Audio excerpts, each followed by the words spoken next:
અને વાત બીજી પણ છે કે જો યમુના કિનારે જઈએ તો યમુનાજી એક મળે, યમુના કિનારે જાય તો યમુના એક પ્રાપ્ત થાય, અને ગંગા કિનારે જાય તો બધું પ્રાપ્ત થાય.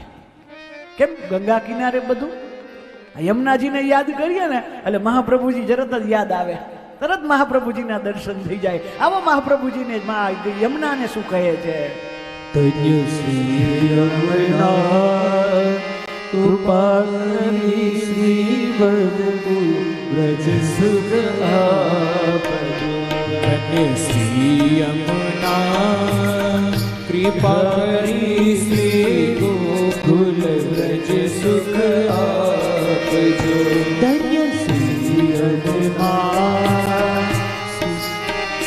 શ્રી ગોકુલ વ્રજ સુખ આપજો. વ્રજ ધીરજમાં અહર્ષને સ્થિર કરીને સ્થાપજો.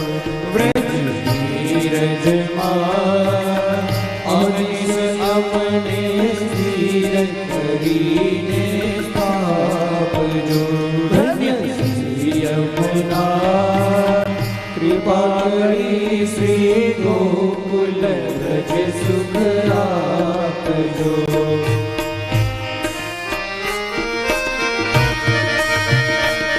મા યમુનાનું મહત્વ વલ્ભાચાર્યજી યમુના કિનારે ભક્તિ માટે આજ પણ ત્યાંના સાધુ સંતો યમુનાના કિનારે ભક્તિ કરવા માટે. તો પરીક્ષિત રાજાએ વિચાર કર્યો કે હું ભક્તિ કરીશ અને મને કદાચ સ્વર્ગ પણ મળે, અને કદાચ હું સ્વર્ગ પણ જાઉં તો સ્વર્ગે શું થાય? સ્વર્ગની અંદર જઈને શું કરું? જ્યાં લગી પુણ્ય હશે ત્યાં સુધી રહીશ. કારણ કે સ્વર્ગની અંદર છેણે પુણ્ય મૃત્યુ લોકમ વિસંતિ. સ્વર્ગમાં જાઓ અને જ્યાં લગી પુણ્ય હોય ત્યાં લગી રહેવાનું, પુણ્ય પૂરા થાય પાછા આવી જવાનું. એટલે પરીક્ષિત રાજાએ વિચાર કર્યો ને પુનરપી જનનમ પુનરપી મરણમ પુનરપી જનની જઠરે શયનમ, પાછું વારંવાર જો આવવું પડે એવું નથી કરવું. હવે તો એકવાર આવ્યા પછી બીજી વાર ગયા પછી બીજી વાર આવવું ન પડે, એના માટે ગંગાનો આશરો લીધો છે. આમાં ગંગાનો કિનારો પસંદ કર્યો છે. પરીક્ષિત રાજા અહીંયા આવ્યા છે, અને એનું એક કારણ એ પણ છે અને બીજું કારણ એ પણ છે.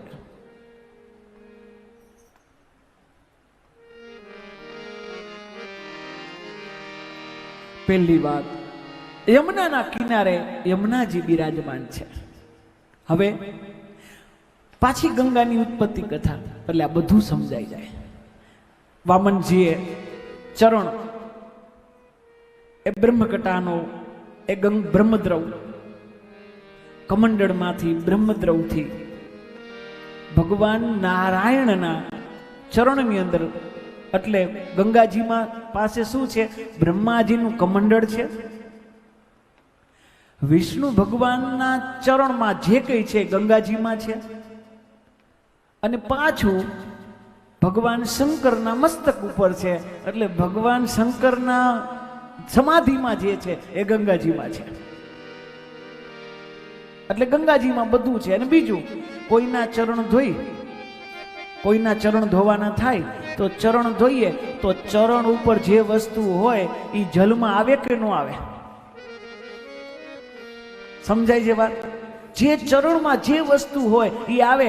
આ બ્રહ્માજીએ જ્યારે કમંડળથી ભગવાનના ચરણ પખાડ્યા ને ત્યારે એ ગંગાજીમાં, ગંગાજી તો હતા જ, બ્રહ્મદ્રવ તો હતા, પણ એ ચરણ વિષ્ણુ ભગવાનના ચરણમાં જે કંઈ હતું એ બધું એ જળમાં આવી ગયું, ગંગાજીમાં આવી ગયું. હવે વિષ્ણુના ચરણમાં શું છે એ જમવું પડે.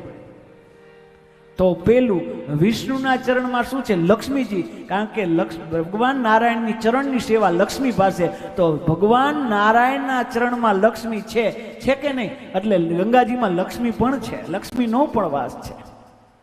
બીજું, જ્યારે ભગવાને પાદુકા ગ્રહણ નહોતી કરી અને વૃંદાવનના એ રજની વ્રજરજ એના ચરણમાં છે. કાલિય નાગનું જ્યારે ત્યારે ભગવાન યમુનામાં પ્રવેશ કર્યો ત્યારે એ જ ચરણની અંદર યમુના પણ છે અને વ્રજ રજ પણ છે. અને જ્યારે ઠાકોરજીની આપણે સેવા કરીએ ત્યારે તુલસી દલ બધા વૈષ્ણવો ભગવાનના ચરણમાં અર્પણ કરે તો ભગવાનના ચરણમાં તુલસી દલ પણ છે. એટલે એ જ્યારે ભગવાનના ચરણની અંદર તુલસી દલ, યમુનાજી વ્રજ રજ બધું હતું અને ગંગાથી જ્યારે એનું ચરણ ધોયું તો એ જ ગંગાજીમાં યમુનાજી પણ આવી ગયા, વ્રજ રજ પણ આવી ગયા, તુલસીજી પણ આવી ગયા અને લક્ષ્મીજી, એ બધું થઈ અને માં ગંગાના ગોદમાં અને ગંગાના આ પાણી જલની અંદર આવી ગયા. એટલે આ બધું હોતું એક સાથે, એટલે આ પરીક્ષિત રાજા બધું છોડી અને ગંગા કિનારે આવ્યા છે.